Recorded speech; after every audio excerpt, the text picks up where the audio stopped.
नमस्कार श्रोत्यांनो, संजय गांधी निराधार अनुदान योजनेबरोबरच श्रावणबाळ योजना आणि तत्सम मासिक अनुदानित योजनेच्या अर्ज प्रक्रियेत देखील दिनांक 1 जुलै 2025 पासून बदल करण्यात आलेला आहे। श्रोत्यांनो, अर्ज प्रक्रियेत महाराष्ट्र शासनाने मोठा बदल करण्यात आलेला आहे। या ठिकाणी लाभार्थ्यांचा जुना फॉर्म रद्द करून किंवा अमान्य करून त्यांना नवीन फॉर्म भरण्याकरिता या ठिकाणी सांगितले जात आहे किंवा तशा प्रकारचा निर्णय, तशा प्रकारचा आदेश किंवा तशा प्रकारचा बदल आपल्याला या ठिकाणी पाहायला मिळत आहे। तर श्रोत्यांनो, काय आहे संपूर्ण प्रकरण आपण या व्हिडिओमध्ये जाणून घेणार आहोत। श्रोत्यांनो, जर तुम्हाला वाटत असेल की तुमचा हप्ता सुरळीत सुरू राहावा तर हा व्हिडिओ शेवटपर्यंत पाहणे अत्यंत आवश्यक आहे। तर श्रोत्यांनो, चला सुरुवात करूया आजच्या व्हिडिओला। व्हिडिओ आवडल्यास व्हिडिओला लाईक करून चॅनलला सबस्क्राईब करा जर तुम्ही या चॅनलवर नवीन असाल, आणि ही महत्त्वाची माहिती इतरांपर्यंत पोहोचवण्यासाठी या व्हिडिओला शेअर करा।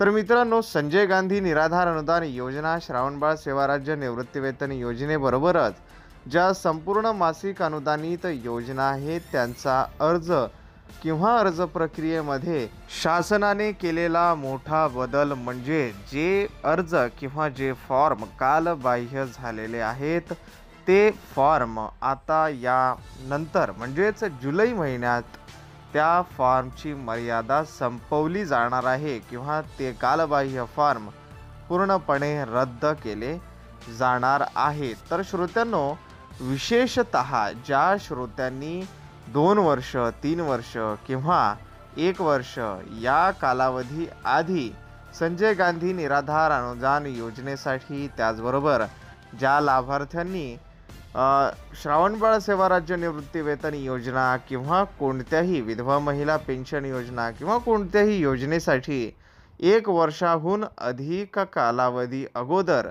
अर्ज केले होते आणि काही कारणास्तव त्या सर्वांचे अर्ज जर अमान्य झाले असतील, फॉर्म अमान्य झाले असतील किंवा त्यांचे फॉर्म रद्द करण्यात आले असतील तर ते सर्व फॉर्म्स आता कालबाह्य ठरवले जाणार आहेत। आणि म्हणूनच श्रोत्यांनो, तुम्हाला जर तुमचा हप्ता किंवा तुम्हाला तुमचे पेन्शन प्राप्त करून घ्यायचे असेल तर नवीन अर्ज करताना कोणकोणते मुद्दे लक्षात घेणे आवश्यक आहे ते देखील आपल्याला पाहणे गरजेचे आहे। तर श्रोत्यांनो, 4 महत्त्वाच्या गोष्टी तुम्ही नवीन अर्ज करताना लक्षात घेणे अत्यंत आवश्यक आहे।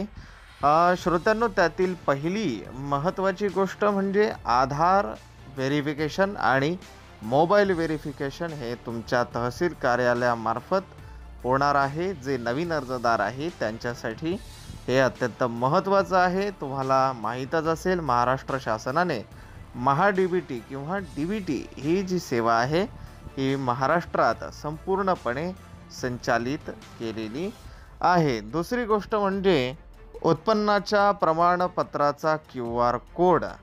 तर श्रोत्यांनो, हा एक वेगळाच प्रकार आहे। थोडासा मी समजावून सांगतो ज्या श्रोत्यांना कळालेलं नसेल त्या श्रोत्यांसाठी।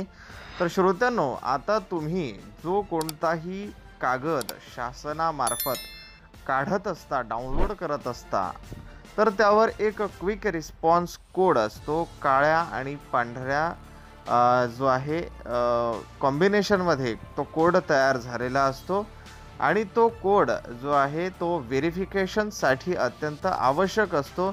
त्या कोडमुळे जे आहे बनावट कागदपत्र आणि फसवणूक या गोष्टींना आळा बसत असतो। त्यामुळे उत्पन्न प्रमाणपत्राचा QR कोड किंवा उत्पन्न प्रमाणपत्र जे जनरेट होणार आहे ते QR कोड सहित जनरेट होणार आहे आणि त्यामुळे फसवणूक किंवा जो बेकायदेशीरपणे होणारा उपयोग आहे तो थांबणार आहे। आणि तुम्ही ज्यावेळी तुमच्या तहसील कार्यालयात, जिल्हा कार्यालयात किंवा समाज कल्याण कार्यालयात जिथे कुठे तुमचं उत्पन्न प्राप्त होतं किंवा उत्पन्न सर्टिफिकेट प्राप्त होतं तिथे गेल्यानंतर QR कोड सहित असलेलं डॉक्युमेंट्स डाउनलोड करायला किंवा तशी मागणी करायला जे आहे विसरू नका, कारण आता जो तलाठ्याकडून उत्पन्नाचा दाखला मिळत होता तो पूर्णपणे बंद करण्यात आलेला आहे।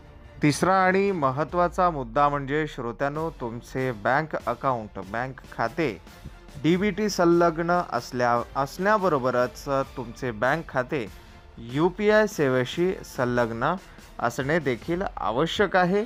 कारण तुम्हाला UPI सेवेशी जर तुमचे बँक खाते ॲक्टिवेट असेल किंवा संलग्न असेल तर तुम्हाला बँकेत जाण्याची काही गरज नाही. तुम्ही तुमच्या मोबाईल ॲपमार्फत म्हणजेच गुगल पे, फोनपे किंवा भारत पे अशा प्रकारच्या कोणत्याही ॲप्लिकेशनमार्फत तुम्ही तुमचा जो निराधार आहे, पेन्शन आहे ते घरबसल्या प्राप्त करून घेऊ शकता. आणि चौथा महत्त्वाचा मुद्दा म्हणजेच तुमचे हे सर्व जे कागदपत्र किंवा डॉक्युमेंट्स किंवा बँक खाते, आधार कार्ड, मोबाईल क्रमांक या सर्व गोष्टी अद्ययावत किंवा अपडेट असणे देखील आवश्यक आहे. तर श्रोत्यांनो, ज्या लाभार्थ्यांचे अर्ज अमान्य किंवा अपात्र होणार आहे त्या लाभार्थ्यांनी काय करावे, तर त्यासाठी श्रोत्यांनो, जर तुम्हाला वाटत असेल की संजय गांधी निराधार अनुदान योजना, श्रावणबाळ योजना किंवा तत्सम मासिक अनुदान योजनेचा लाभ घेण्यायोग्य आहात, किंवा जर तुम्हाला वाटत असेल की काही चुकीच्या कारणामुळे तुमचा अर्ज किंवा फॉर्म रद्द झाला आहे, तर तुम्ही काय करावे, तर त्यासाठी सर्वात महत्त्वाचे म्हणजे श्रोत्यांनो, तुम्हाला नवीन अर्ज प्रक्रिया जी आहे ती पूर्ण करावी लागणार आहे. आणि त्यासाठी अर्ज 3 पद्धतीने करता येतो किंवा अर्जाचे 3 मार्ग आहेत, जे खालीलप्रमाणे मी तुम्हाला सांगत आहे. तर श्रोत्यांनो, सर्वात पहिला मार्ग म्हणजे ऑनलाईन पद्धतीने अर्ज करावा. श्रोत्यांनो, ऑनलाईन पद्धतीने अर्ज करण्यासाठी तुम्हाला आपले सरकार या वेबसाईटला भेट द्यायची आहे. तिथे तुमचे मोबाईल क्रमांकाद्वारे लॉग इन आणि रजिस्ट्रेशन करून घ्यायचे आहे, किंवा जर ऑलरेडी रजिस्ट्रेशन असेल तर लॉग इन करायचे आहे. त्यानंतर तुम्हाला सामाजिक न्याय व विशेष सहाय्यता विभाग म्हणजेच social justice and special assistance department हे डिपार्टमेंट तुम्हाला सिलेक्ट करायचे आहे. तिथे तुम्हाला वेगवेगळे ऑप्शन्स दिसतील, जसे की हॉस्टेल ॲडमिशन्स, गव्हर्नमेंट स्कॉलरशिप वगैरे. त्यातील संजय गांधी निराधार श्रावणबाळ योजना या ऑप्शनला सिलेक्ट करायचं आहे. त्या ऑप्शनला सिलेक्ट केल्यानंतर त्या ठिकाणी अर्ज ओपन होईल. तो अर्ज त्या ठिकाणी भरून घ्यायचा आहे. योग्य जी माहिती मागितली जाईल ती माहिती पूर्णपणे जी आहे योग्य माहिती भरून तो अर्ज त्या ठिकाणी त्याचं प्रिंट काढून तुम्हाला जवळच्या तुमच्या तालुका स्तरावर किंवा जिल्हा स्तरावर किंवा समाज कल्याण विभागाच्या स्तरावर ते ॲप्लिकेशन सबमिट करायचं आहे. 30 दिवसाच्या आत त्या ॲप्लिकेशनवर कारवाई होईल किंवा पडताळणी केली जाईल आणि जर तुम्ही पात्र असाल तर तुम्हाला योजना सुरू केली जाईल. दुसरी पद्धत म्हणजे ऑफलाईन पद्धत. ऑफलाईन पद्धतीने तुम्ही जो आहे तुमच्या कोणत्याही जवळच्या कार्यालयात जाऊन संजय गांधी निराधार किंवा श्रावणबाळ योजनेचा फॉर्म घेऊन येऊ शकता.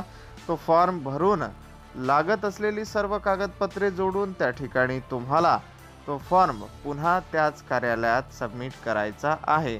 तिसरी पद्धत म्हणजे तुमच्या गावाच्या जवळील किंवा तुमच्या गावातील असलेले CSC कॉमन सर्व्हिस सेंटर याच्या मदतीने तुम्ही योजनेचा अर्ज देखील करू शकता.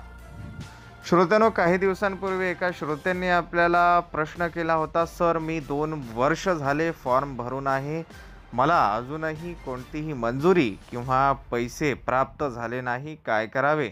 तर या श्रोत्यांसाठी मी सांगू इच्छितो की तुमचा फॉर्म रद्द झालेला आहे, अमान्य झालेला आहे. तुम्हाला पुन्हा एकदा नवीन फॉर्म भरण्याची गरज आहे.